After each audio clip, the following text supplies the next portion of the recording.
Bienvenue dans ce nouvel épisode du podcast de Stronger Things. Aujourd'hui, je retrouve Tib et Will. Salut les gars, ça va? Salut, ça va. Et on est là pour vous parler un petit peu des games qui se rapprochent. On est le 14 juillet aujourd'hui, donc dans moins d'un mois. Les meilleurs athlètes du CrossFit se retrouveront au Texas, à Fort Worth, pendant 4 jours pour trouver qui est le plus fit sur la Terre. Vous êtes excités? Très nouvel endroit pour les games. Ça va être intéressant de voir. Ça change. Le changement, c'est toujours bon. Et en plus, il y a plein de belles infos annoncées. Donc, ça va être très cool. Je l'espère. Ouais, d'ailleurs, nouvel endroit dit nouveaux facteurs environnementaux pour les athlètes, du stress en plus. Je sais pas, toi, Tib, connaissant les athlètes, tu sais s'ils stressent un petit peu d'arriver dans un nouvel endroit, ça les affecte comment? Non, ils sont tous super contents de découvrir une nouvelle ville, une nouvelle arène, etc. Je pense qu'ils en avaient un peu marre, entre guillemets, de Madison, là. En tout cas, c'est ce qu'ils disent dans les interviews. Le seul truc qui leur fait peur, c'est le nombre d'events qu'il va y avoir dehors, parce que on peut voir sur ton image qui fait déjà 38 degrés, et ils annoncent entre 42 et 44 degrés en août. Donc voilà, ça les fait flipper. CrossFit a annoncé qu'il ferait attention et qu'il mettrait à des horaires soit le matin tôt, soit le soir tard. Voilà. Mais je pense que si tu es habitué à la chaleur, à savoir que la clim dans ces pays-là, elle est à 18 degrés à l'intérieur. Donc tu passes de 40 degrés à 18 degrés. Donc je pense qu'il y en a qui vont tomber malades le premier jour. Ça rappelle un peu, c'est un peu un retour aux sources quand on se rappelle de Carson. Carson où il faisait très très très très chaud sur le tennis stadium. Donc il y en a qui ont déjà connu ça. Donc c'est un peu un retour. Mais rappelle-toi à Madison, il faisait des fois très très chaud et très humide. Et pour revenir à ce que tu disais, c'est vrai que tout le monde avait envie de changer aussi parce que les dernières années, il n'y avait plus trop la possibilité de se baigner dans les lacs ou de faire des épreuves outdoor dans les lacs à cause de certaines bactéries qui étaient présentes dedans. Donc ça cassait un peu tout le truc de Madison, qui est un endroit très sportif. Donc c'est vrai que il y avait un peu une espèce de lassitude. Même, je pense que l'avantage de First Worth, c'est que CrossFit n'a pas payé la venue parce que la ville a voulu supporter ça et donc ils ont offert l'arène gratuitement, tout ça. Donc je pense que économiquement c'est pas mal. C'est intéressant pour CrossFit. Mais en plus de ça, je pense que au Texas, il y a quand même une sacrée densité d'affiliés autour. Et donc ça va ramener pas mal de monde finalement. Fort Worth, c'est juste à côté de Dallas et Dallas, c'est un gros hub au niveau aéroport. Donc, c'est hyper facile d'aller jusqu'à Dallas quand tu es en Amérique, mais même quand tu es en Europe. Voilà, donc, ça va faciliter le truc plutôt que d'aller jusqu'à Chicago et rouler 2 heures jusqu'à Madison. Donc, je pense que ça va ramener du monde. Ils ont sold out les billets en 4 ou 5 heures. Il y avait déjà plus de place. Donc, voilà. Et l'arène, elle est toute récente. Je sais pas juste, tu as une photo à nous montrer, mais l'arène, elle a été construite en 2018. Et elle est fantastique. Ça ressemble beaucoup à la LDLC Arena dans la configuration. C'est-à-dire que vraiment, c'est une salle de spectacle. Et donc, le show qu'ils vont pouvoir faire dedans, ça va être vraiment incroyable, je pense. Ouais, carrément. C'est un bel endroit. Et d'ailleurs, pour préciser, pour les gens qui seront sur place, qui ont peut-être pas des tickets, ou pour les affiliés qui font un voyage aux États-Unis, qui se disent j'ai pas réussi à choper des tickets, mais j'aurais bien aimé aller voir les games. Il faut savoir que déjà les événements extérieurs, il y en a déjà 2 qui ont été annoncés, qui seront d'ailleurs sont accessibles gratuitement. Et en plus de ça, le village des partenaires, où je pense que Thibaut, vous aurez peut-être un endroit, je ne sais pas du tout.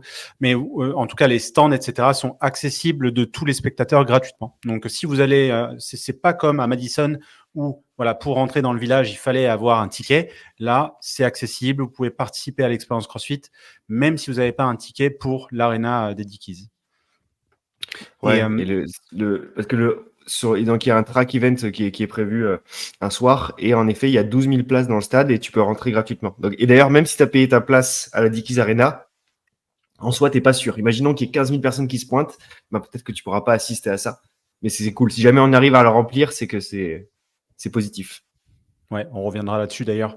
Et tu disais d'ailleurs la température, c'est un facteur qui affecte beaucoup les athlètes parce que je suppose qu'il faut se préparer à la température quand tu t'entraînes. Je pense pas que la température les fasse chier en soi, mais ce qu'ils aiment bien, c'est pouvoir se préparer à ce qu'ils vont vivre dans la compétition. Je sais pas si je me trompe, Will. Ça dépend aussi des événements parce que des fois, tu vois, par exemple pour l'épreuve du Capitole, il y avait soleil, il faisait chaud, mais il faisait pas non plus trop chaud. Je crois qu'il faisait 30 degrés. Bon, c'était très chaud, mais tu mets le même event avec 40 degrés. c'est pas la même. Surtout qu'ensuite, après, tu retournes directement après ton event dans la zone d'échauffement ou l'endroit où tu chill. Et souvent, il fait 18 degrés. Du coup, tu as des chocs thermiques constants. Et c'est ça qui impacte beaucoup les organismes. Et il y a des athlètes qui le subissent beaucoup plus que d'autres. Et rappelle-toi aussi, par exemple, quand c'était à Carson, durant le Murph, qui faisait 40 degrés et qu'ils avaient fait le Murph, il y avait des athlètes qui avaient complètement contre-performé de par cette chaleur alors qu'ils pouvaient performer sur le Murph. Et d'autres athlètes qui s'en étaient très bien sortis parce qu'ils avaient dit non, mais moi, la chaleur, ça m'a rien fait du tout.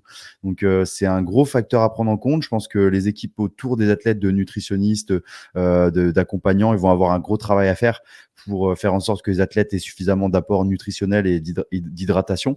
Donc, c'est des détails qui sont des fois pris un peu à la légère, mais qui comptent énormément et encore plus au Texas. Donc, à Madison, c'était un peu pile ou face. Des fois, il faisait très chaud, des fois très froid. Donc, ça va être sympa de voir ça et surtout de voir un peu ce qu'ils vont annoncer à l'extérieur. Parce que moi, j'avoue que c'est ce qui m'avait fait un peu peur quand ils avaient annoncé au Texas qu'il faisait très chaud. Je me suis dit, mince, il y aura moins d'événements à l'extérieur. C'est quand même la beauté des games. Quand à Madison, tu étais dans le stade extérieur, il y avait des fois souvent une ambiance qui était encore plus incroyable qu'à l'intérieur. Pour être, moi, j'ai un souvenir, Thibaut, toi, je sais pas si tu te rappelles, quand il y avait, c'était la bagarre entre Krenikov et Medeiros.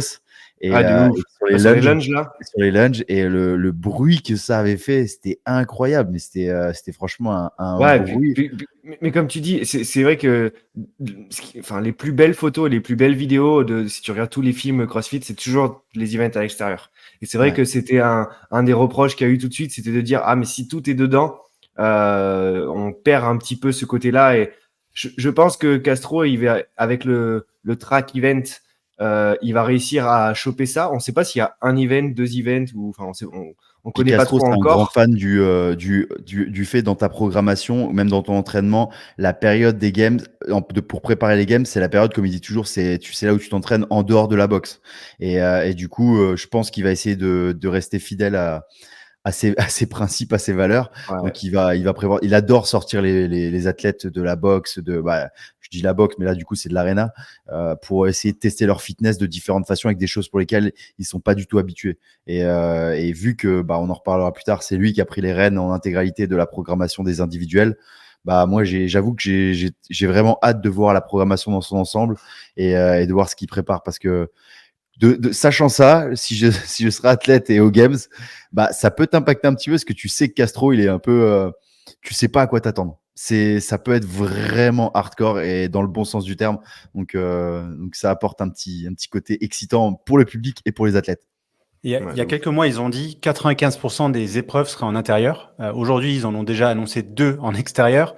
Donc, on a déjà explosé la stat des 95%, sauf s'ils ont programmé 40 events ou 20 events et on y arrive, mais c'est peu probable. Et je pense qu'ils en programmeront sûrement un de plus. Il y en aura peut-être 3 et je crois que c'est déjà annoncé. D'ailleurs, je suis bête. Mais il y a déjà plusieurs events en extérieur qui ont été annoncés. Donc voilà, s'ils en rajoutent un de plus, on en aura 3 sur une dizaine, quinzaine d'épreuves au total. Donc ça fera bien plus que les 95%, quoi. Parce que moi, je me rappelle que, tu vois, les fois à Madison, tu faisais pas beaucoup d'événements à l'intérieur. En tout cas, t'étais souvent à l'extérieur. Le pire, je crois que c'était en 2018. Tu commençais déjà. On avait les 10 tours autour en vélo de course là, autour de l'ensemble du truc des games. Et tu commençais. Le CrossFit Total, c'était dehors aussi. Tu avais plein de trucs dehors et c'était ça qui était cool. Après, faut voir ce qu'ils vont annoncer. Et comme tu l'as dit, Julian, je pense que le 95% a été annoncé peut-être avant que Castro dise j'ai besoin d'espace pour la prog des indives. et du coup, maintenant qu'il est sur la prog des indives à 100%, il a dit ok les gars, par contre 95%, je vais pas le tenir. Ouais, moi perso, je trouve ça cool. Je pense qu'ils vont faire ces events comme ils ont annoncé. Le Run Swim, c'est probablement le premier event du week-end. On en reparlera juste après. Mais le matin tôt ou le soir tard, il fait forcément un peu plus frais. Là, on voit sur les courbes 25 degrés au moment les plus froids. Bon, ça, c'est sûrement à minuit, en pleine nuit. Mais voilà, le matin tôt, il fera 28, 29. C'est pas non plus des températures de fou. Sauf, c'est sûr, s'ils mettent un event à midi en plein cagnard à 37 degrés. Est-ce que tu aurais l'humidité? Je vais te trouver ça. Parce Je vais que te tu trouver les vois, stats. comme on disait avec Thibaut tout à l'heure, à Madison, le truc, c'est qu'il faisait des fois 30 degrés, mais il y avait un taux d'humidité, mais qui était tellement élevé que tu prenais quand tu sortais, c'était vraiment, tu avais l'impression d'avoir un poids sur les épaules. Tu sais, sur les rope climb, tu avais les mains, elles étaient poisseuses, tu transpirais direct, tout était humide. C'était un facteur vraiment à prendre en compte dans ta façon de t'échauffer, parce que tu devais pas trop avoir, même du coup, tu avais souvent un speech, là je vous donne un peu des apartés, mais tu avais souvent un speech du personnel médical des games, un au premier au briefing du matin et un juste avant ton workout, avant d'arriver dans la deuxième zone d'échauffement, qui te disait d'arriver sur le floor en extérieur avec le cœur qui est normal et surtout pas avec le cœur haut, et que du coup il forçait les athlètes à le faire, parce que il y a certains athlètes qui s'échauffent comme s'ils étaient à l'intérieur, ils arrivaient avec le cœur peut-être un peu trop haut sur le floor, et quand tu arrives dehors, avec la pression, la foule, la chaleur, surtout que c'était un synthétique, donc tu cramais, et s'il pouvait y avoir des malaises. Donc ça va être intéressant encore de voir ça cette année. On est à 80% d'humidité le matin à 6h du mat. Donc ouais, il fera relativement lourd le matin. Pour vous donner une idée, nous donc cette année avec GoOD, on a une salle aussi, donc on a loué une salle toute la semaine, donc c'est la salle GoOD, et les gens peuvent venir faire des drop-ins gratuits toute la semaine. Et on a demandé au gérant de la salle, on lui a dit est-ce que c'est possible d'organiser des workouts à l'extérieur à 6h et 7h du matin. Le mec il nous a dit 7h du matin, c'est juste pas possible. On lui a dit non, mais on fait un truc cool, un truc au PVC et tout, c'est juste de la technique et tout ça. Il nous a dit non, mais c'est pas possible. Vous pouvez pas mettre des gens dehors à 7h du matin, c'est pas possible. Voilà. Donc c'est un mec qui vit là-bas à l'année. Ouais. Ah, ça va être, Après, à l'époque, à LA, tout était dehors, mais il faisait quand même super chaud. D'ailleurs, il y a eu des problèmes avec la chaleur, avec le Murph. T'as vu les malaises qu'il y avait, et pas que pendant le Murph. Il y en a des fois, on n'en parlait pas, mais durant certains, moi j'ai le souvenir je crois que c'était le heavy DT ou le double DT, des athlètes sur le floor qui titubent à cause de la chaleur et qui commencent à tomber, quoi. Ça serait une bonne excuse pour amener les games en Europe, comme ils n'arrêtent pas de le dire en ce moment. Même si c'est quelque chose dont on parle depuis des lustres avec CrossFit, et c'est quelque chose qu'ils envisagent depuis très longtemps, puisque ça serait forcément le chemin naturel. Mais ouais, ça sera, si ça se passe pas bien en termes de température au Texas, ça sera juste un autre facteur pour appuyer la demande. Après, je sais pas si vous avez vu, mais Castro, il a dit dans une interview là, il a dit qu'il voulait laisser les games au Texas encore au moins un an. Parce que voilà, parce qu'il adore le Texas. Je pense qu'il faut un peu de temps. Tu sais, genre là, en gros, c'est la première année, il va se faire au lieu, et ça va lui donner plein d'idées pour l'année prochaine.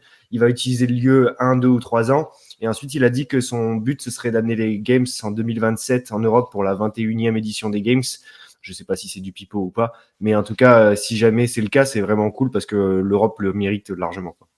Ouais, et puis tu vois, il y a déjà un pas qui est fait en avant par Rogue, les Rogue Invitational qui étaient au Texas. Ils ont fait le pari de venir en Europe et d'organiser, de ce qu'ils ont dit, encore un plus gros event en Europe. Donc c'est que des bonnes choses. Si je me dis que s'il y a quelqu'un qui est aussi proche de CrossFit comme Rogue, une entité voilà, qui est quand même très influente dans le CrossFit et qui aussi amène pas mal d'argent, fait cet effort, c'est peut-être qu'un jour CrossFit va y venir, et c'est très cool. Moi, en tout cas, j'ai vraiment hâte de voir ce qu'ils vont organiser Rogue en Europe avec tout le team qu'ils font, et ça risque d'être un très bel événement, pas que CrossFit, parce que c'est vrai que ce sera une belle compétition de strongman avec tous les meilleurs du monde, donc ça va être très cool. Et c'est dans le bon mouvement, c'est qu'on est en train d'évoluer, et que, comme l'a dit Julian, l'Europe attire de plus en plus de par les performances, de par la croissance de toutes les affiliés, donc très cool. Ouais, on va voir ça. Même si Aberdeen en novembre, franchement, bon courage, mais c'est un lieu sympa. Et passons à la suite. D'ailleurs, je crois que la démo team a été annoncée. Type, tu les connais bien mieux que moi, ces athlètes. Ouais, alors là, dans le tas, si tu veux, que je connais vraiment, il y a que Sydney Wells et Trista Smith. Les autres, je les ai déjà croisés, mais je les connais pas trop personnellement. Ce qui est intéressant, c'est que pour une fois, Castro, il a voulu avoir des athlètes qui ont vraiment raté de très très très peu de passer, sans manquer de respect parfois à certains athlètes de la démo team. Il y a quelques années où il y avait des athlètes de la démo team qui n'avaient pas le niveau des games, entre guillemets, ce qui fait que ça faussait pas mal les tests des épreuves. Là, honnêtement, il y a quand même quelque chose de très très costaud. Alors, ça va faire polémique parce que si vous regardez bien, tu peux remettre la team en entier. Il faut savoir qu'il y a tous les ans, il y a des leaks. Il y a des athlètes qui connaissent les workouts en avance, etc. Ce qui va créer un peu la polémique, c'est que Sydney Wells, elle a une jumelle qui s'appelle Brooke Wells qui fait la compète. Trista Smith, elle vit quasiment avec Justin Medeiros en permanence. Annika Greer, elle vit avec Travis Mayer. Voilà. Donc le truc qui est un peu différent, c'est que ces athlètes-là, ils sont très proches d'autres athlètes, même s'ils signent des clauses de confidentialité, ils peuvent toujours lâcher un peu des infos. C'est ça qui est problématique. Et aujourd'hui, on arrivait à avoir des infos, avec des membres de la Demo Team que bon, on n'était peut-être pas les derniers à les avoir, mais comme tu l'as vu, la Demo Team, ça parle beaucoup. Ils disent les workouts, ils disent ce qu'ils ont fait, ce qu'ils ont peut-être fait la semaine avant, donc voilà, c'est toujours un petit jeu. Si tu connais quelqu'un au sein de la Demo Team, bah t'as quand même un avantage. T'as quand même c'est clair, t'as quand même un avantage. Bon, peut-être pas parce que ton fitness il va pas évoluer de fou en 2 semaines, mais par contre tu peux te préparer, tu sais un peu ce qui va se passer et mentalement ça peut t'aider.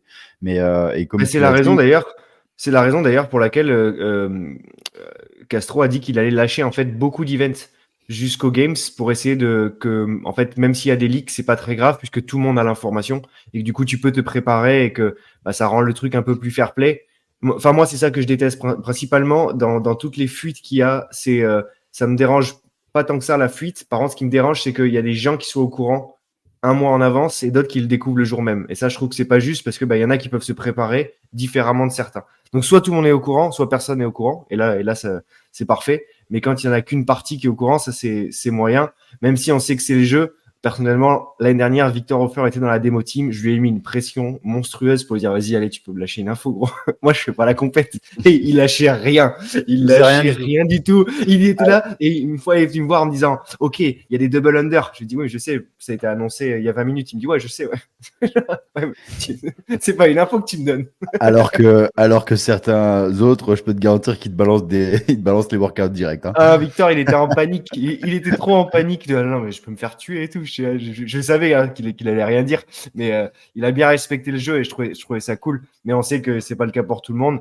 J'espère juste qu'ils seront assez intelligents pour faire attention quel workout Sydney Wells elle teste pour pas donner l'info à Brooke. Honnêtement, je veux dire, je veux pas me cacher, mais si c'était moi avec mon frère jumeau qui n'existe pas, faisait des games, je lui filerais des infos. Enfin, genre, c'est comme ça. Voilà, j'ai envie qu'il performe, je peux lui filer une petite info en avance. Voilà. Donc, on leur en veut pas, mais bon, je trouve ça toujours un peu délicat. Et comme tu l'as dit, c'est intéressant d'avoir des athlètes qui ont un bon niveau, qui vont tester les workouts parce que des fois, on avait des infos. Bon, c'est tel athlète qui a testé. J'ai le souvenir le Capitole. Ça avait fuité avant au sein des athlètes qu'il y avait à avoir une épreuve comme le Capitole et on savait le nom de l'épreuve parce qu'il l'avait un peu annoncé, mais personne savait un peu c'était quoi le tracé et tout. Et puis c'est vite arrivé à l'oreille des athlètes. Et puis il y avait un des athlètes qui l'avait testé et apparemment il avait été cuté au niveau du temps. Il n'avait pas fini machin et tout. Tout le monde s'était dit ça va être horrible, ça va être un truc de malade et tout. En fait, c'est juste que l'athlète n'avait pas à cet instant le niveau pour pouvoir performer sur cet event où on ne sait pas ce qu'il avait fait avant aussi. Hein, donc, c'est à prendre avec des pincettes. Mais des fois, il y a des workouts qui sont testés par des athlètes qui n'ont pas trop le niveau au sein de la démo team. Et ça joue un peu des fois sur les time caps, sur les choses qui vont être répercutées après. Donc, là, d'avoir un Coltens qui va tester des workouts, ça implique direct que Castro aura des vraies données pour pouvoir valider ces time caps qu'il a fait ou valider peut-être les rounds, le temps, bref, le stimulus. Il y a plein de choses qui vont être ajustées correctement. Ouais, si vous suivez un peu ce que Castro raconte, c'est super difficile de trouver les bons athlètes pour tester les WOD. Et donc, il est obligé d'attendre jusqu'à la dernière minute ceux qui vont pas aux Games pour trouver ces athlètes-là et les faire venir parce que tu as besoin d'athlètes qui sont ils sont fit modernes. Donc, ils sont fit à l'instant T et pas fit il y a 5-10 ans parce qu'on pourrait trouver des anciens athlètes qui sont très, très forts, mais ils ont plus ce fitness actuel qui permet de retranscrire la perf qu'on attend. Et surtout, il essaye toujours. Alors là, cette année, je trouve un peu moins parce qu'il a pris que des athlètes qui sont bons dans plein de choses, donc des athlètes complets, mais les autres années, souvent, il prenait, par exemple, il prenait un athlète très bon en gym. Bon, il y avait Victor l'an dernier. Il prenait un athlète très fort en force quand il y avait Thor, comme je sais plus, Griffith, qui était là. Il prenait un autre athlète qui était très fort en endurance sur les workouts de long ou bref, sur plein de choses. Et il leur faisait tester comme un peu des spécialistes dans leur domaine au sein du CrossFit, les events. Donc, et ça, là, cette année, bon, il a pris que des athlètes qui sont bons partout, quoi. Ouais, ça, là, il a pris des gens un peu plus complets, même s'il a quand même un peu des spécialistes. Colten, sur tous les trucs où il y a des Oui, oui, squats c'est et sûr. des Ouais. burpees, il est intouchable. Ah Si bah, les tu time prends caps, ils vont être agressifs. Hein. S'ils se basent sur Krista Colten Smith, sur un c'est une squat gymnaste burpees. un peu hors pair aussi. Donc, non, ça va être cool. Ça va être bien, bien cool. Là. Et passons Vas-y. au sujet qui a fait beaucoup parler, forcément, les fameux cuts. Donc ça, c'est un sujet polémique depuis. Chacun a son avis sur le sujet. Et chaque année, ça revient. Chaque année, ça impacte d'autres athlètes. Et il y en a qui s'appelaient, il y en a qui s'appelaient pas. Vous pouvez voir les commentaires. Hein. Roman Krinikov, premier commentaire. Moins de gens, plus d'oxygène. Donc on sait même pas si c'est ironique ou si c'est positif ou négatif. Bref, On en sait tout cas, même pas si c'est lui qui l'a mis. Ouais, c'est vrai. Mais on sait pas. Enfin, il y en a un qui s'appelait, il y en a un qui s'appelait moins. Forcément, si vous savez que vous allez être dans le top 20, top 30, mentalement, c'est intéressant. Qu'est-ce que vous en pensez, toi? T'en penses quoi, Will? Je sais que les cuts, c'est pas un truc que tu affectionnes particulièrement Ah parce que ça si, t'a si, impacté un jour, mais non, si, j'aime bien. Ça m'a un peu, même si ça m'a impacté, parce que bah, pour l'histoire, j'étais 20e, je passais le cut. C'était l'année où il y avait des cuts à chaque event en 2019. Et du coup, j'étais 20e, j'avais fait le fitting, bref, les briefings et tout pour le lendemain. Et en plus, c'était le dernier cut. Donc les 20 ont continué jusqu'à la fin. Et en fait, il y avait quelqu'un qui avait fait une réclamation sur un des scores. Le mec, il était 30e. Hein. Et en fait, ça avait changé un de ses scores. Et du coup, ça avait changé un point qui m'avait passé 21e. Et donc j'avais reçu Ouais. un mail le soir. Bon bah finalement tes games sont finis. Mais sinon je trouve ça très cool les cuts. Et puis le seul point négatif c'est le fait que et je pense que c'est pas mal d'athlètes des games le disent, c'est que à la fin, bah quand t'es 40 et que t'as une faiblesse qui est mise en exergue pour un des athlètes. Bah, cette faiblesse, elle va être moins répercutée sur ses points quand il y a que 20 ou 10 personnes. Parce que là, quand il y a 40 athlètes, le mec qui a un point faible sur un des workouts et qui fait, admettons, 35e, il y a plein d'athlètes qui vont se mettre entre lui et les meilleurs, qui ont peut-être pas ce point faible. Donc, au niveau en termes de points, ça peut peut-être être un avantage pour certains athlètes d'avoir moins de monde, ceux qui ont des grosses faiblesses. Et c'est le seul truc que je reproche à ces cuts. Mais après, je comprends aussi pour le show et la logistique pour les games et pour le ESPN, la télé, bref, plein de choses. Il faut qu'il y ait des cuts parce que c'est pour rendre la chose attractive et avoir que les meilleurs à la fin qui s'affrontent, quoi. T'as pas envie, c'est sûr, c'est malheureux à dire, mais même moi, si j'en fais partie, je me dirais ça moi-même, t'as pas envie de voir les hits des moins bons sur le dimanche. Parce que du coup, t'as envie de voir les meilleurs, t'as envie de voir la bataille pour les premières places. Et c'est malheureux, mais c'est aussi le jeu du sport. Dans plein d'autres sports, il y a des cuts comme ça. En athlé, il y a les séries, les demi et les finales, et des fois c'est encore plus agressif que ça, et ça fait partie du jeu. C'est important pour rendre la chose attractive. Mais seul point négatif, c'est que certains athlètes peuvent mieux encaisser une faiblesse que s'il y avait plein de monde. Voilà. ouais, faut l'inclure de manière intelligente dans la prog, quoi. C'est genre, si tu testes pas de force, par exemple, le jeudi, vendredi, et d'un coup tu testes la force le samedi après-midi, ben potentiellement, en fait, ben il y a les athlètes qui étaient très forts le jeudi, vendredi, qui sont très pénalisés, et puis ceux qui étaient moins forts, qui sont moins pénalisés, quoi.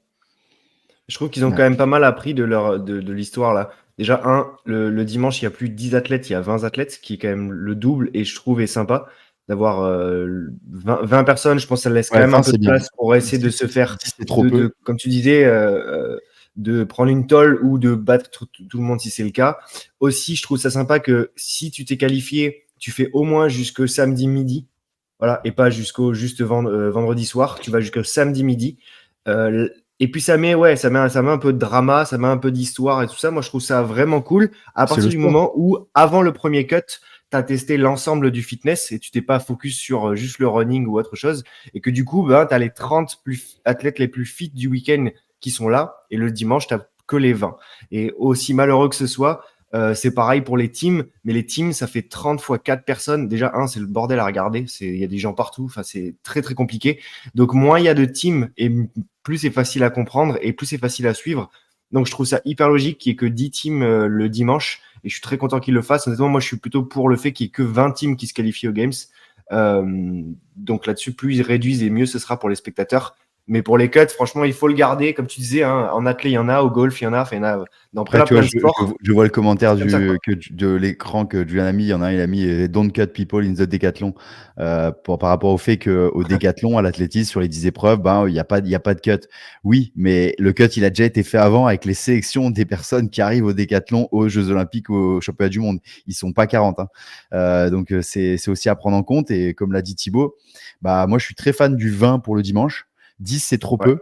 20, c'est bien. Et après, tu as besoin de ça aussi en tant qu'athlète. L'athlète qui est 31e ou 35e avant le cut de 30 athlètes, je peux vous garantir, ça va apporter du piquant parce qu'ils vont prendre tous les risques. Nous, je sais pas, quand il y avait le Go-Ruck, le 5 km avec les sacs Go-Ruck, on rajoutait du poids à chaque tour. Ouais.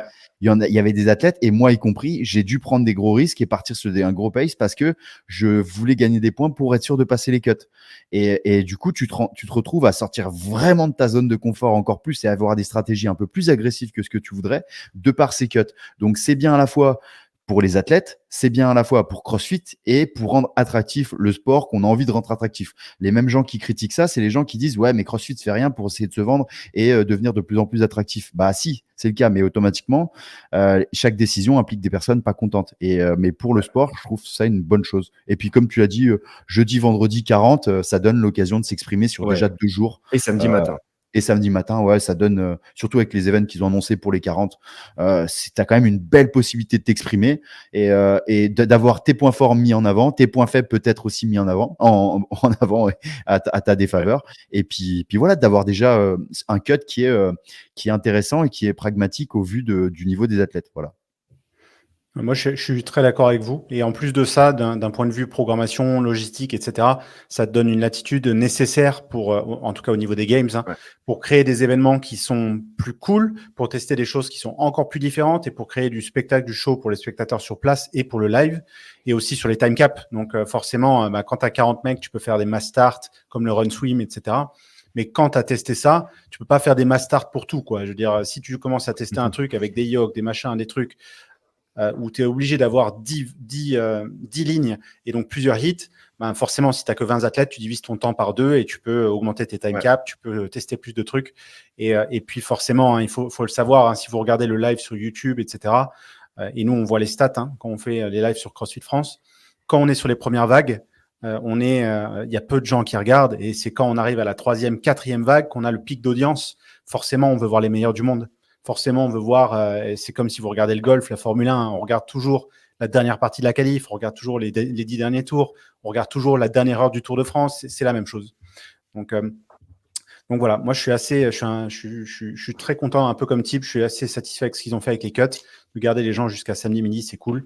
Sur les teams, si j'étais une team et que je me faisais couper le vendredi soir avec 4 athlètes et l'impact financier que ça a pour toi, je serais un peu chatouillé, si on peut dire ça. Je suis un peu tracassé, mais c'est certain que c'est difficile de trouver une meilleure solution quand il y a 30 teams, quoi. C'est la solution la moins pire. Ils peuvent pas faire la solution économiquement parlant, puis pour l'attraction que ça va générer d'avoir les 30 teams à chaque fois, ils sont obligés de faire des choix. Et franchement, on peut critiquer tout le temps, mais là, c'est quand même très cool, même pour les teams. Après, ça fait partie du sport. Moi, je l'ai vécu. J'ai été cuté. T'es cuté le soir alors que je pensais, tu vois, faire le lendemain. Et en plus, il y avait plus de cut après. Et même malgré ça, je continue à dire que c'est la loi du sport. C'est que t'avais qu'à être dans les 20 et t'avais qu'à prendre les risques qu'il fallait ou d'avoir le fitness. Et ça fait partie du sport. Quand au golf, t'as mis cet exemple, mais quand il y a les tours, il y a des cuts aussi. Si tu t'interroges chaque golfeur, ils te diront, en fait, c'est la loi du sport. Tu es dans les 75, ou je sais plus c'est combien, tu me dis si je me trompe Thibaut, mais soit tu es dans les 75, et si tu n'y es pas, t'es cuté, ça fait partie du jeu. Peut-être que tu y seras l'an prochain. C'est la dure loi du sport, et cette dure loi du sport, elle est importante pour le sport parce que c'est ce qui rend la chose magnifique et qui apporte ce côté drama, mais qui apporte aussi des belles joies et des moments d'émotion intenses, quoi, et que le public veut et que les athlètes veulent aussi. Ouais, et puis ça reste les games, ça reste le test du meilleur, quoi. Donc, si tu veux être le meilleur, faut être dans le top 20, top 10, et puis c'est comme ça.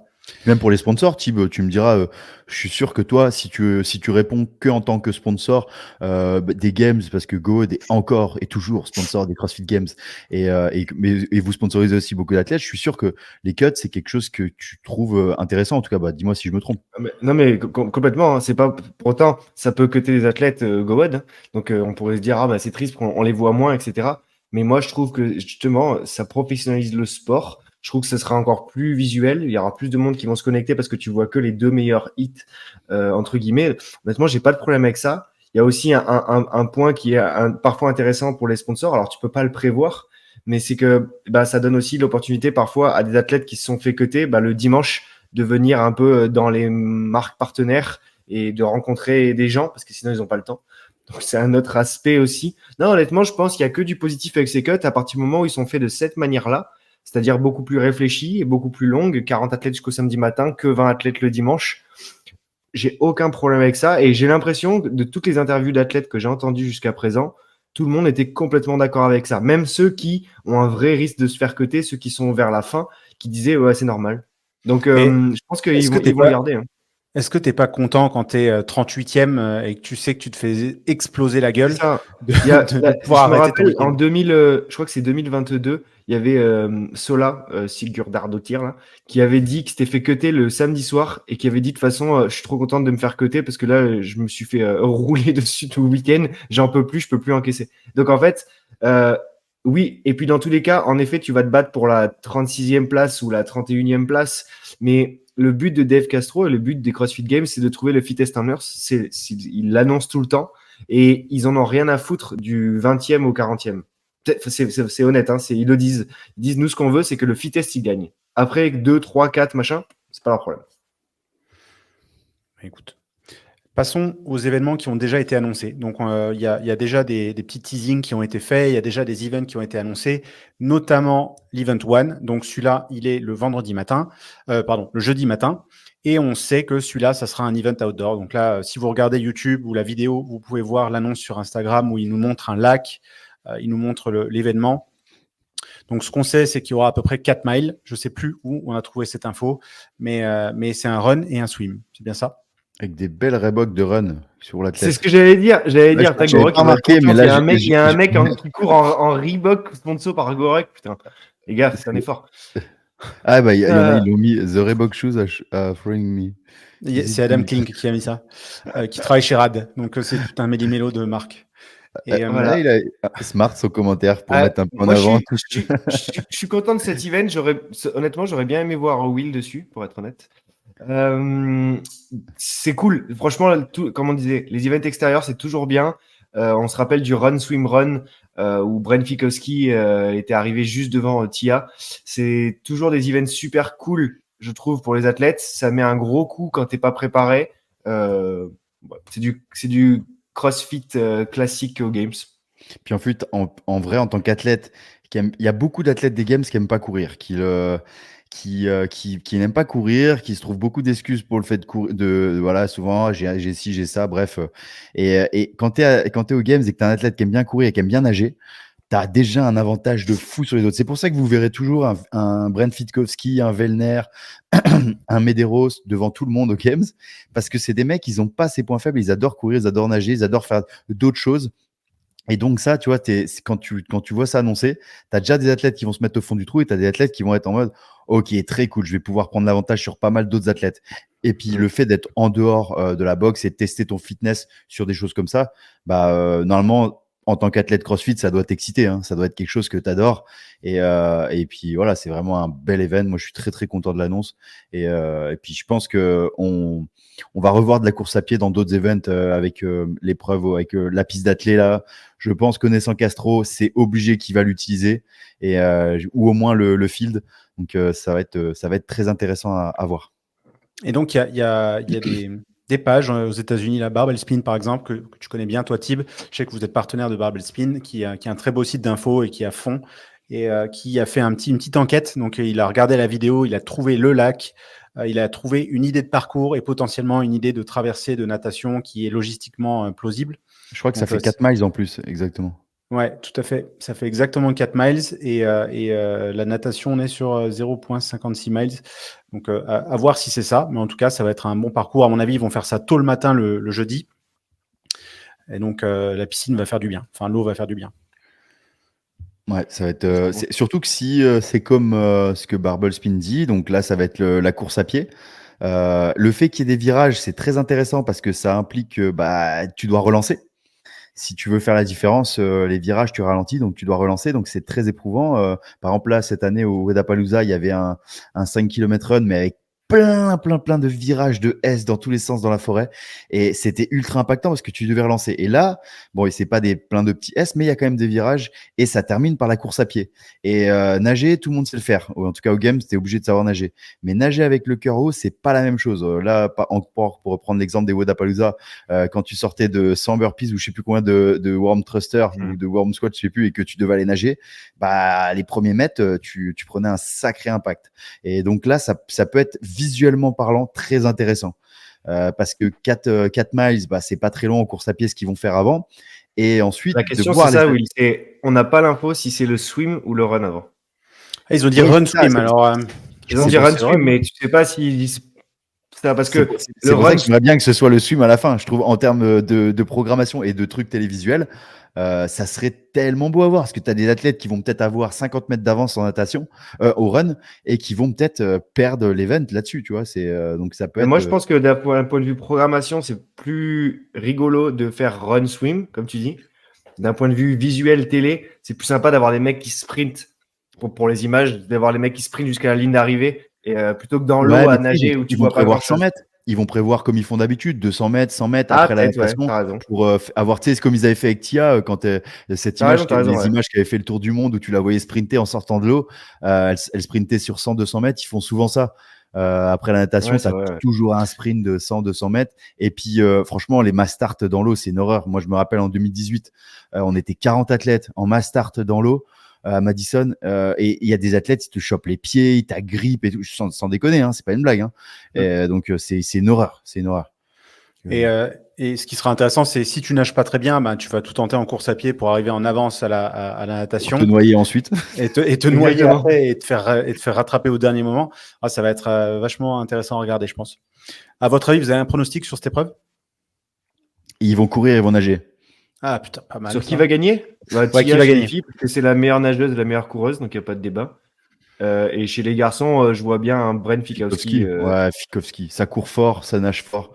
Ouais. Tout le monde l'oublie à chaque fois la natation, mais le mec, il avait quand même un passif de nageur. Et même quand il y avait la natation avec le ski erg et la natation en piscine à Madison, là, il avait tout tué dessus à chaque fois, que ce soit en bassin de natation ou en extérieur. Franchement, ça nage fort. Il a des grands segments. Il court relativement bien. Ouais. Et donc, ouais, ça va être. Et je sais pas s'il y a d'autres gros nageurs, parce que s'il y avait un Koski, j'aurais pu dire Koski, mais après Koski, il aurait été capable de se fracturer la course à pied et d'arriver mort au run. Ouais, ce qui est dur, c'est que, Koski, il aurait pu grave marcher, mais là, il y a quand même beaucoup. Il y a quand même pas mal de courses à pied. Je pense qu'il est. Jeffrey est super coureur. Il nage bien, mais je sais pas s'il a la nage de Fikowski quand même. Tu vois. Je sais pas si ça va compenser, je veux dire. Ouais, Roman, au tout début de sa carrière, c'était un très gros coureur. Là, il reste un très gros coureur, mais il a un peu diminué sa capacité en course à pied. Bon, il y a Jay Crouch. Jay Crouch, il nage pas très bien. Ouais, mais il court bien. C'est pas le meilleur en natation. Il court très bien. Ouais, donc ça va être Lazare, il court bien. Bon, il y a des gros coureurs quand même, mais je dirais qu'il y a 5-6 gros coureurs. Et après, les nageurs, tu as vraiment Fikowski qui fait la différence. Tu as Yael Host qui court bien aussi. Je sais pas si à votre avis, Victor, qu'est-ce qu'il va nous faire là-dessus? Je pense que c'est pas son préféré, celui-là. Ouais, je pense que ce soit là qu'il exprime son talent. La course à pied, il a un peu de mal dessus. C'est quelque chose qu'il essaye de travailler et il est en cours de progression, mais je pense que c'est pas encore. Peut-être que dans quelques années, ça pourra devenir parmi peut-être ses points forts, mais là pour le moment, c'est pas le cas. Puis, en tout cas, je lui souhaite, mais et la natation, je sais pas du tout ce qu'il vaut, pour être honnête. Pareil. En tout cas, il s'entraîne dessus. En tout cas, on dirait qu'il s'entraîne sur les events des Games, donc c'est cool. Et Claudia aussi, d'ailleurs. Je pense qu'il s'entraînait là récemment avec John Singleton à Majorque, si je dis pas des bêtises, sur du swimrun. Donc c'est. Et pas de débat sur TH, les filles. Puis John, il fait toujours, il les prépare bien, parce qu'à Majorque, ils ont la possibilité de faire énormément d'épreuves outdoor et dans des très très bonnes conditions. Et John, là-dessus, il est très smart, vu le nombre d'athlètes qu'il a sorti pour les Games. C'est quand même, il y a pas de hasard. Et il leur fait beaucoup d'épreuves outdoor, donc je pense que ça peut bien les aider. Ils ont dû le tester, c'est sûr. Ouais. Et deuxième event ils ont pas annoncé, mais ils nous ont teasé un petit peu. On n'a pas l'event, on sait où il va se passer. Donc ça va se passer dans ce stade d'athlée. Et donc ça, c'est un clin d'œil un peu à ce qui se passait à l'époque à Los Angeles. Il y avait le stade de tennis, il y avait le stade de foot et il y avait le stade d'athlée qui à l'époque faisait le doublon avec le stade de tennis. Et si vous remontez dans YouTube, vous pouvez voir des events qui se passaient là-bas. Franchement, c'était génial parce que les gens s'assieds dans l'herbe autour. Il y avait des gens installaient des tentes autour de la piste d'athlée avec pour les box, etc. et pour les athlètes. Et c'était très très cool à voir. Et de voir les athlètes courir sur une vraie piste d'athlée, c'est quand même quelque chose qui est différent de courir sur un stade de foot. Donc j'espère qu'ils vont exploiter ça. Normalement, cet event, il va avoir lieu le vendredi soir. Donc sûrement de nuit, je pense, pour qu'il fasse pas trop chaud, ou en tout cas tard le soir. Et regarde, Jules, tu as toujours un benchmark qui tombe parmi les girls. Ils adorent mettre un benchmark des girls type Games. Et là, tu te dis, est-ce qu'il n'y a pas un benchmark des girls avec 400 mètres de run parfaitement comme ça, comme une piste d'athlée? Il y en a quand même. Et je me dis que ça peut peut-être tomber, que ça peut être vraiment aussi télévisuel. Il y a un event qui était très très cool à l'époque, qui était des snatch, mais en split snatch, avec course à pied et bar muscle up, qui a eu lieu à Los Angeles, qui était génial à regarder. Ça finissait en sprint sur la piste d'athlée. Ils craquaient tous dans le dernier 400 mètres. Mais j'espère qu'il y aura ça, qu'ils vont installer un rig sur le côté et que on va revoir un vrai triplet de CrossFit avec l'utilisation de la course à pied en athlée. Ça serait génial. Un doublé pour qu'il n'y ait aucun moyen de se cacher, que tu puisses pas te cacher, de récupérer tes jambes sur de la gym, que tu puisses simplement, si tu as une barre, par exemple, ça peut être, je sais pas, 5 tours, 400 mètres de run, 10 snatch à 85 kg, 185 lbs, et tout simple, efficace, comme Castro il adore. Et là, dans le dernier tour, tu peux avoir quelque chose d'incroyable, comme tu l'as dit, des athlètes qui ont pas conscience de leur capacité sur 400 mètres et sur une piste d'athlète comme ça, et ça va être beau à voir parce que c'est là que t'en as qui craquent, t'en as qui trouvent les ressources nécessaires et que tu vois quelque chose se passer. Donc, et après, un triplé serait très cool aussi. Mais je pense que tu as raison. Je pense que ça va pas être. Tout le monde s'attend à un sprint au milieu sur la pelouse, etc., comme à l'ancienne, ou avec des sauts d'obstacles et des choses comme ça. C'est sûr qu'il va y avoir une distance de course à pied. Je pense qu'elle sera relativement courte pour trancher avec ce qu'ils ont fait la veille avec les 6 km. Mais donc, on s'attend à voir un truc comme ça. Donc, à voir, ça va être vachement intéressant. Encore une fois, cet event, il est libre d'accès. Il va se passer à 20h sur place dans Farringdon Field. Donc, ça va être très, très cool, je pense. Ouais. Très cool. Moi, j'adore quand ils utilisent les terrains de foot et également les pistes d'athlée. Pour moi, c'est limite encore plus CrossFit que dans une box, tu vois. Tu me dis, en fait, pour moi, le CrossFit initial, c'est le mec qui arrive avec son pick-up ou l'Américain qui arrive avec son pick-up avec une barre, des poids, une box jump, qui va au stade et qui les pose et qui fait un workout avec, ou même, il peut carrément mettre, il l'a mis un jour dans CrossFit.com, 400 mètres handstand walk. Oui. C'était tombé dans CrossFit.com, je dis pas de bêtises. 400 mètres handstand walk autour d'une. Ouais, c'est fort probable. Timecap 7 jours. Et ouais, putain, ça serait. Il y a tellement de possibilités. Je pense que Castro, quand il a vu ça, il a dit, écoutez-moi, vous me laissez la piste, je prépare quelque chose. Ils marcheront plus. Ah, ça va être très cool à regarder. Et enfin, le dernier event dont on a beaucoup entendu parler, forcément, c'est Chad. Pourquoi on entend beaucoup parler? Parce que Chad, c'est 1000 box step up for time avec un lest. Et donc, c'est un hero WOD. Un hero WOD, c'est quoi? C'est un WOD qui est là pour rendre hommage à une personne qui est décédée dans l'action, en général les forces de l'ordre. Là, dans ce cas-là, c'est un militaire qui a été victime de PTSD et qui s'est suicidé malheureusement. Et donc, Chad, c'est un WOD en son honneur. Donc, c'est une traversée du désert, en gros, où c'est très long, c'est dur, c'est mentalement pénible. Et c'est un peu le but des hero WOD. C'est pour ça que les hero WOD sont longs en général.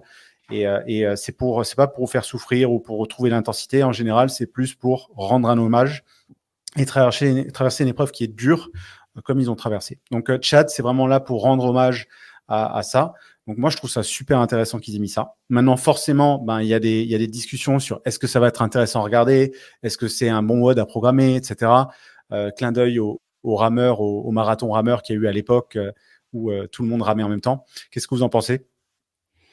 Bah, c'est très cool. Après, c'est logique un peu avec Gorek en sponsor des games. Bah, je me dis c'est le WOD parfait pour mettre en avant aussi Gorek.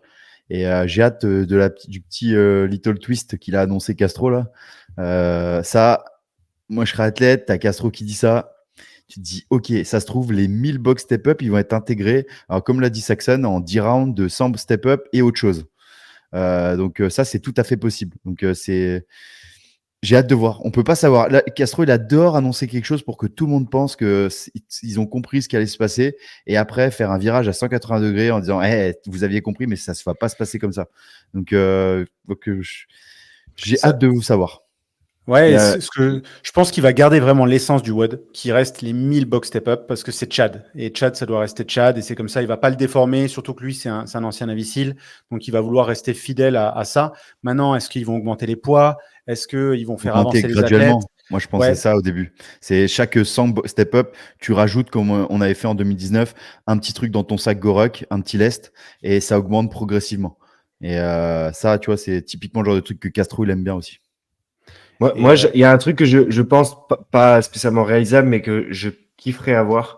L'idée ne vient pas de moi, elle vient de J.R. Howell, owner de CrossFit Crash, et qui a dit ça serait énorme que on reward le fitness des gens. C'est-à-dire que les 10 premières personnes qui arrivent à 700 reps, elles ont fini le workout. Le premier qui arrive, il est premier, etc. Et en fait, plus tu es fit et plus tu finis tôt et plus tu t'en vas tôt. Oh. Et donc, du coup, si jamais tu es dernier, bah, tu vas jusqu'au 1000. Donc, en gros, tu en cut 10 à 700, 10 à 800, 10 à 900 et 10 à 1000. Ce qui fait qu'il n'y a pas énormément de différence de quantité de travail non plus. Donc, sinon, il y en a qui seraient trop avantagés sur le reste du week-end. Mais mine de rien, du coup, tu peux aller parier et dire, allez, j'en fais 700, je me ruine la gueule. Et finalement, ça passe pas. Et en fait, tu te fais éclater jusqu'à la fin. Donc ça, c'est un truc c'est un reverse cut qui pourrait être hyper intéressant à faire. Et il y a aussi un truc, c'est qu'il y a eu énormément de débats pendant les quarts de finale sur le standard du step-up. Je pense que c'est aussi pour ça que Castro l'a programmé. Il y a une possibilité aussi que ce soit des box step over pour passer de l'autre côté, pour que ça soit peut-être un peu plus facile à juger. Ou alors Castro qui dit, vous savez quoi, je vais vous apprendre à faire des vrais step-up et je vous allez en faire 1000, comme ça vous allez apprendre à toute la communauté CrossFit comment on fait un vrai step-up. C'est très Castro aussi, donc tout est possible. Il y a une théorie aussi pour le twist, c'est que les spectateurs peuvent le faire en même temps. Et donc, il y a sur l'application CrossFit Games, ils ont rajouté un onglet chat où vous pouvez rentrer vos scores. Et l'année dernière, il y avait 5 km de course à pied aux Games, et ils ont fait un 5 km pour les spectateurs. Donc, une théorie, c'est que les athlètes fassent en même temps que les spectateurs sur place le Tchad, ce qui serait vraiment très très cool. Bon, après, logistiquement. Alors apparemment, c'est ce qui était. J'ai eu un écho là de quelques trucs logistiques. Apparemment, le samedi matin. Ouais, ça. Samedi matin, ouais, il y a un truc prévu avec la communauté. Donc potentiellement, c'est. Alors, en même temps, je sais pas, mais peut-être juste avant ou juste après, ou je sais pas. Ouais, je veux pas teaser, mais Thibaut, il a raison. Il y a plein d'événements communautaires qui sont prévus, dont certains des boîtes des games que les spectateurs pourront faire. Est-ce que c'est Chad ou un autre, vous découvrirez vous-même. Mais GoRuck organise des rucks. Il y a plein d'activités pour les spectateurs, dont aussi faire des WOD pour les affiliés au sein de l'Arena, de la Dickies Arena, comme on avait fait l'année dernière. Enfin, il y a plein d'activations comme ça qui sont très très cool, où vous pourrez avoir une expérience personnalisée de ce qui se passe pour les athlètes des games. Donc, on va voir. On va voir quels sont les twists. Ouais. Pronostic sur qui est-ce qui gagne ça? Je ne sais même pas si on est capable de donner un pronostic. Waouh. Jason Hopper, quelqu'un de grand, ouais, un Jason Hopper, un Fikowski, les grands, mine de rien, sur les step-up, ils sont avantagés. Ouais. Tu peux dire ce que Host. tu veux. Ah oui. Host, ouais, c'est ce mec-là. Ouais, Host, ouais. Après, en squat, les filles, Emily Rolf. Mine de rien. Emily Rolf, ouais. Chez les filles, Tia. Ouais, Tia. C'est toujours Tia la réponse, de toute façon. Et il y a des gens qui se posaient la question, ouais, ça va être chiant à regarder, mais je pense qu'il y a vraiment un créneau. Et d'ailleurs, vous pouvez écouter ça sur le podcast de Sean Woodland, qui, bon, malheureusement, c'est pas lui qui fera les commentaires, mais il le dit, c'est une vraie occasion de mettre en avant les athlètes. Donc, typiquement, ce genre de WOD, et nous, on le sait aussi au French, quand on a des WOD comme ça avec des ladders ou des moments où on a du temps creux, du temps mort, et possibilité de faire des gros plans sur certains athlètes, et on a du temps, c'est parfait pour faire un portrait. Donc, faire une rétrospective, faire une interview, avoir quelqu'un en invité dans les commentateurs pour vraiment amener de la valeur aux spectateurs. Donc, je pense que même regarder le live, si vous êtes fan de CrossFit, ça va être très, très cool. À mon avis, ils vont bien travailler là-dessus. En tout cas, j'espère, pour vous amener Est-ce que tu n'essayes pas de rassurer les gens pour qu'ils regardent Chad? Honnêtement, si jamais c'est un vrai Tchad, jusqu'à la fin, tu te connectes. Genre, le workout, il va durer 45 minutes à peu près. Tu te connectes à une demi-heure. Tu regardes les 15 dernières minutes. Dis-toi, il faut se dire que c'est une épreuve du Tour de France. Hein. Parfois, c'est chiant, tu regardes et puis t'attends. Et puis, pour rendre ça attractif, il faudrait simplement qu'il y ait Pogacar pendant les athlètes des Games. Parce que lui, il attaque au bout de 10 box step-up. Voilà. Comme ça devient attrayant. Il faudrait vraiment le visuel avec les échappées, tu sais. Ça serait énorme. Ouais. Non, mais après, comme ils ont dit, aussi, tu as la possibilité d'avancer ta boxe. Et mine de rien, avancer sa boxe, c'est chiant. Hein. Et ça demande un effort. Et ça, visuellement, ça peut être beau, mais à voir, franchement. À voir ce qu'ils nous préparent. À voir ce qu'ils vont faire les hommes et les femmes en même temps, tu vois. Ils adorent sur un event. Regarde, au rameur, on l'avait fait. Hein. On était en même temps que les femmes. Non, il a dit 2 hits de 40. Il a dit Castro. Okay. Ah, bon, ok. Donc, il y aura que les hommes et que les femmes. Enfin, les hommes seuls et les femmes seules. Donc, c'est intéressant. Ça veut dire que c'est pas les box qui les limitent, c'est autre chose. Il a fait ça pour le mental des hommes parce qu'il avait pas envie qu'une Laura Outia, elle termine devant 80% des hommes. C'est sûr. C'est fort probable. Parce que Laura, on l'a oublié, mais moi, franchement, Laura, elle est tellement. Et je pense qu'elle est, elle est revancharde là, parce que Tia, elle est mise en avant de fou, alors que Laura, c'est la championne des games en titre, et la connaissant, ça doit la titiller fort, mais vraiment fort. Hein. Et elle doit l'avoir vraiment sévère. Là. Je pense que même dans les interviews, on va le sentir. Donc, ça va être beau à voir. Ouais, ça va être. Mais bon, pronostic, Tia, c'est ça? Laura, allez, moi, Laura. Émilie Rolf. Petit clin d'œil à Dave Castro qui interviewe en ce moment chaque athlète. Donc ça, c'est plutôt cool. Et donc, qui a sorti la vidéo avec Claudie Gluck. Je ne sais pas pourquoi ils ont oublié le A, alors que c'est quand même écrit en gros sur la vidéo. Mais bon, en tout cas, bref, la vidéo, elle est là. Claudia, elle s'est bien exprimée. En plus, elle parle super bien anglais. C'est cool. Et elle a préparé des bonnes questions pour Castro, à mon avis, qui était assez surpris d'entendre des questions un peu plus travaillées que des athlètes qui arrivent un peu à la folle again ou qui s'en foutent, qui préparent pas de questions, tout simplement. Mais allez jeter un œil, mettez-lui un petit pouce et un petit commentaire pour lui souhaiter bonne chance. Je pense que Victor, il va arriver dans les prochains jours. Et non, c'était très, très cool. Tip, tu les as regardées toutes, toi, les interviews, je suppose? J'ai regardé, je pense, 95%. Là, j'ai pas encore vu la rafle d'hier, donc j'ai pas encore vu Claudia. Mais tous les jours, en plus, on en débat avec John Singleton et tout. Voilà, il y a une question hyper intéressante hier ou avant-hier de Linda Kissman qui pose une question à Dave et qui lui dit est-ce que tu es d'accord avec le fait que c'est pas juste qu'en Europe ce soit plus dur de se qualifier et que c'est pas égalitaire partout dans le monde et tout. Et Dave, il était un peu surpris, machin, il a un peu bafouillé, il savait pas trop quoi répondre et puis en gros ce qui sort c'est ouais bah en fait le système il est cassé quoi. Voilà. Donc c'est sympa et je trouve ça sympa là, que ces athlètes européens comme Claudia là, j'ai hâte de voir parce qu'apparemment elle a posé plein de questions super, c'est ce que tout le monde dit, viennent de challenger un peu Dave et franchement ça manquait ce truc de Dave là, ça manquait. C'est la première fois qu'on peut connaître tous les athlètes, peu importe qui ils sont. C'est la première fois que Dave lui aussi découvre des athlètes parce qu'il a pas trop le temps de leur parler aux Games. Donc franchement, si jamais l'année prochaine il veut refaire ça, c'est avec plaisir parce que moi je me régale à le faire, j'apprends à connaître plein d'athlètes que je connaissais pas, mais également je pense qu'il y a ça rend un peu Dave un peu plus proche du peuple là. Je crois que ça vient de lui, non, en plus. Ça vient de lui. C'est parce que les gens ils l'ont challengé. Voilà. Il a interviewé Brooke Wells et il a dit je vais faire les 80. Il y a un mec qui lui a dit tu n'y arriveras jamais. Et voilà. Et du coup il s'est chauffé à le faire.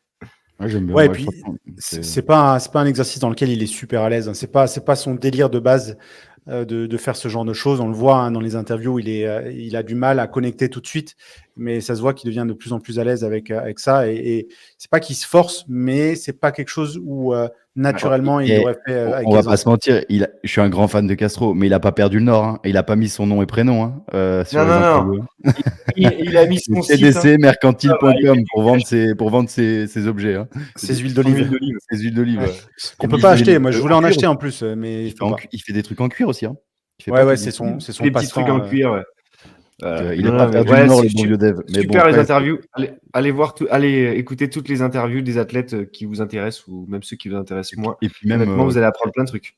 Même sur Castro, parce que mine de rien, ce mec-là. Ah oui, il lâche des infos. Il fait exprès. Le jour où il veut lâcher une info, il la lâche en plein milieu d'une interview. C'est comme ça qu'on a appris la plupart des infos là qu'on vous a donné aujourd'hui. C'était lâché dans ces interviews-là. D'un coup, hop, il lâche une bombe en mode en fait, ça va être ça, ou ce sera à tel endroit, etc. Donc, Et si vous ne parlez pas anglais, rendez-vous dans les settings de la vidéo. Vous pouvez régler et mettre traduction automatique en français. Comme ça, bon, ça ne sera peut-être pas parfait, mais en tout cas là, on regarde et c'est relativement bien. Donc, ne pas parler anglais n'est pas une excuse. Oui. Allez jeter un œil et mettez un petit commentaire et un petit like. Et voilà, c'est déjà pas mal. Donc, encore une fois, si vous êtes sur place ou si vous avez envie d'aller faire un petit voyage aux États-Unis et vous n'avez pas le ticket pour l'Arena, c'est pas grave. Vous pourrez assister à 3 events, aller dans le village, assister aux conférences. Si vous êtes une affiliée, n'oubliez pas, il y a un salon des affiliés. Il y a plein d'activations sur lesquelles l'équipe internationale est en train de bosser pour essayer de meubler, de vous apporter de la valeur sur place. Donc, il n'y a pas juste les events, il y a aussi ce côté-là. Et puis, les games, c'est un pèlerinage. Ça fait partie de la culture non, mais c'est vrai, ça fait partie de la culture du CrossFit et c'est cool d'y aller au moins une fois dans sa vie. Et en tout cas, si vous y allez, profitez bien.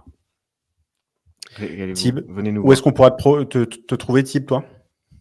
Moi, vous allez avoir du mal à me trouver, mais ouais, j'allais dire, là, tu verras peut-être son nombre des fois loin, mais ce sera pas lui.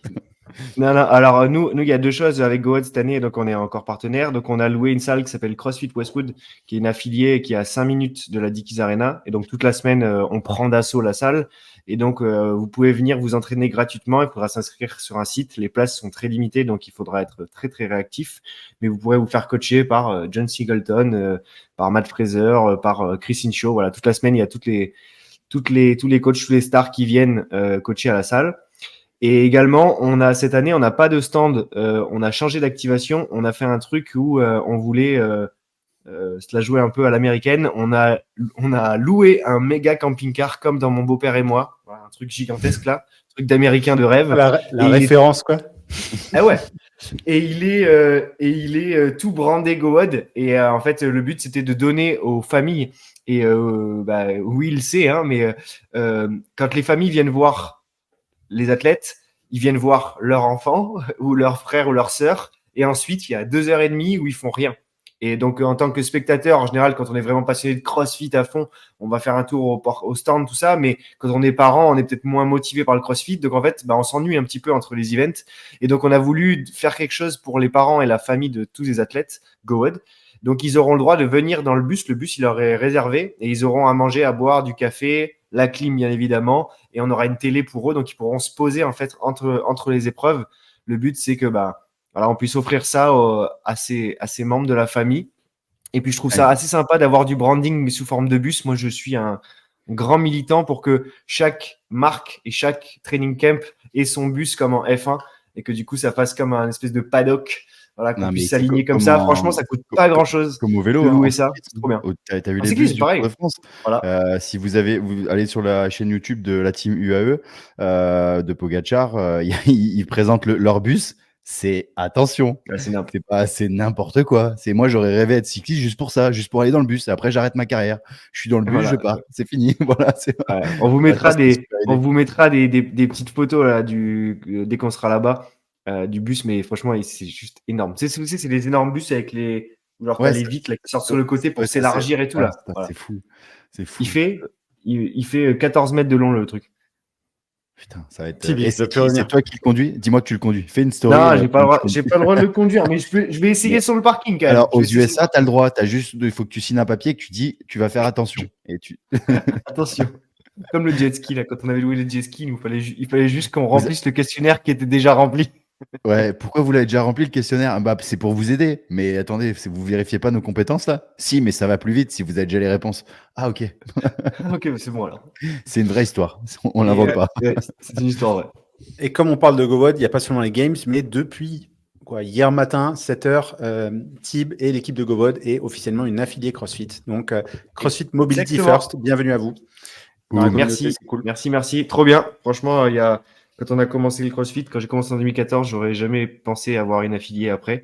Et puis là, ça a commencé à nous trotter. Et ça fait 8 mois maintenant qu'on bosse sur la salle, qui sera d'abord fermée au public parce qu'on a des besoins de tournage, donc on peut pas faire entrer du public dedans. Mais ensuite, notre but, c'est d'avoir le plus de séminaires. Je sais qu'on est déjà en train de discuter avec pour faire un WIScamp là-bas. On a eu la chance d'avoir le soutien de Rogue, de Pavigym, de Incept, qui nous ont énormément fourni de matériel. Merci à eux. Et donc, c'est vraiment une salle incroyable. Juste après ce podcast, d'ailleurs, j'y retourne pour finaliser un peu plein de choses. Mais franchement, c'est incroyable. On vous fera une vidéo pour vous montrer tout ça. Quand Will y viendra, quand Jus y viendront, on vous fera une petite vidéo pour vous montrer. Mais c'est vraiment énorme. Et on fera des events là-bas. Le but, c'est d'organiser des open announcements, des trucs communautaires, de faire venir des gens et que tout le monde s'entraîne ensemble. Est-ce qu'il y aura le bus sur le parking? Moi, je veux juste savoir. On le ramène du Texas. Putain, mais là, c'est bon, parfait. On y sera tous les week-ends. Vous pouvez me trouver tous les week-ends dans la salle et, parce que je vais squatter. Et ça va être très cool. On a eu le droit à Rogue qui nous a tout fait personnaliser. Ils nous ont fait des bancs personnalisés, des racks personnalisés. C'est Noël. Super. Ben, écoute, j'ai hâte de voir les stories de Romain en train de faire un workout le midi. C'est une story de cuisine. C'est juste pour voir si Rome il va écouter le podcast jusqu'ici. Voilà, on verra. Voilà. S'il m'envoie un message, un message d'insulte, c'est Bastos. Bon, en tout cas, merci pour votre temps, merci pour l'écoute. Mettez-nous des petits pouces verts bleus, je ne sais plus ce que c'est aujourd'hui. Et mettez-nous un petit commentaire. On essaiera de refaire un épisode, je ne sais pas si c'est post-games, avant-games, on verra si ce qui est possible avec les nouveaux détails. Et puis ensuite, on essaiera de vous faire un petit récap des games, post-games avec Claudia, Victor, etc. et voir ce qu'ils ont fait. En tout cas, vous pouvez les retrouver à partir du 8 août, forcément sur la chaîne YouTube des Games. On travaille fort pour essayer d'avoir le commentaire en français, comme chaque année. Et si c'est le cas, ça sera aussi sur CrossFit France. Et pour ceux qui sont aux États-Unis, ESPN, parce que oui, les games sont sur ESPN. Donc ça, c'est très cool. Merci à vous pour votre temps. Merci Will, merci Tim. On part pas avant le pronostic. Attends, faut balancer un pronostic pour les games là. Tia. Mais qui gagne? Tia. Chez les hommes? Pardon. Tia. Tia aussi. Partout. Chez les hommes, c'est hyper ouvert. Chez les hommes, c'est les 3 premiers. Et attention, j'aimerais bien voir Daline Pepper. Allez, moi j'annonce une full team go-ahead sur le truc. Je connais pas l'ordre, mais j'annonce Jeff, Justin et Roman. Moi, j'annonce pas dans cet ordre. Non, mais j'ai pas l'ordre, par contre. Si, il faut dire l'ordre là. Attention, on se mouille jusqu'au bout. J'aimerais bien voir Justin de nouveau sur le podium, mais moi je verrais bien Jeff, Justin et Daline Pepper. Et bon, il y a forcément Roman et Ricky qui sont là, mais bon. Ricky, c'est vrai que Ricky. Tellement dur, c'est impressionnant. Ricky, il a l'air en forme. En plus, donc c'est soit il est trop en forme, soit et puis. Donc, franchement, c'est chaud, hein. Mais j'avoue que j'aimerais bien pour une team full go-wood. Déjà, Roman, Justin, Jeff, pour moi, podium, il n'y a que Ricky qui peut venir perturber cette triade. Il y a toujours Vellner, et Vellner, il se cache toujours derrière le buisson. Vellner, c'est clair. Il y a Pepper. Ça va être tellement. Jay Crouch, franchement, selon comment ça se déroule, Jay, il peut être sur le podium. Jay, il peut faire podium. Ouais, franchement, Jay, il a carrément le potentiel. C'est vraiment. Ils sont tous athlètes go, c'est bien. Mais par contre, c'est ce qui est. Enfin, je sais pas. Franchement, là, tu pourrais pas parier beaucoup d'argent sur qui va gagner, quoi. Allez, on se mouille. Moi, je dis, Justin, parce que j'ai clairement envie de le voir regagner. Justin, Jeff, Jay. Allez, je me mouille. Ouais, ce serait beau, ça. C'est beau. Chez les filles, Tia. C'est le podium du cœur. Il y a 2. C'est le podium du cœur. Tia, Claire et Toumi sur le podium. Voilà. Non, moi, j'ai Laura et Malosan, ouais, franchement, ouais, c'est. Bon, bah voilà, vous l'aurez su en avant-première ici. Ne regardez pas les games, vous êtes déjà le classement. Ouais, faites pas chier à ça. Mais à tout moment, peut-être que Pogacar sur un des podiums, s'il attaque, il attaque partout tout le temps en ce moment, pour ceux qui suivent le Tour de France. Ouais, on va regarder l'étape cet après-midi d'ailleurs. En tout cas, merci beaucoup et mettez-nous en commentaire votre pronostic à vous. Et puis peut-être qu'on fera gagner un truc de cette marque qui est au-dessus de moi à celui qui a le bon pronostic. On verra. Ah si, non mais là, c'est pas peut-être. Là, on dit direct. Si vous trouvez la personne qui trouve le podium homme dans l'ordre et le podium femme dans l'ordre dans le même commentaire, on lui envoie un pack. On lui envoie un pack. Allez. Voilà, c'est dit. Allez, la rouleau Les gros- Goron. les- Non, je rigole. Les gros radins. Et si tu trouves ça, on t'envoie un shaker. Et t'auras l'eau pour Il y a ton des shaker. marques qui font ça. On vous envoie un stylo. Allez, un stylo. Non, quand on dit pack, attention, hein, c'est le One, le Night, le Energy et de la Whey. Donc c'est un vrai pack. Complet, C'est complet. une Et un valeur- shaker. Et un shaker. et un shaker. Oh, putain. Yallah. Mais attention, précision, c'est vraiment dans le même commentaire, vous devez mettre le podium homme et le podium femme dans l'ordre, dans le bon ordre. Ouais, vas-y. Voilà, vous l'aurez entendu ici en premier. Et merci encore. Merci beaucoup pour votre temps. Et on se retrouve au prochain épisode. Bonne journée à tous. Salut tout le monde, merci beaucoup. Ciao.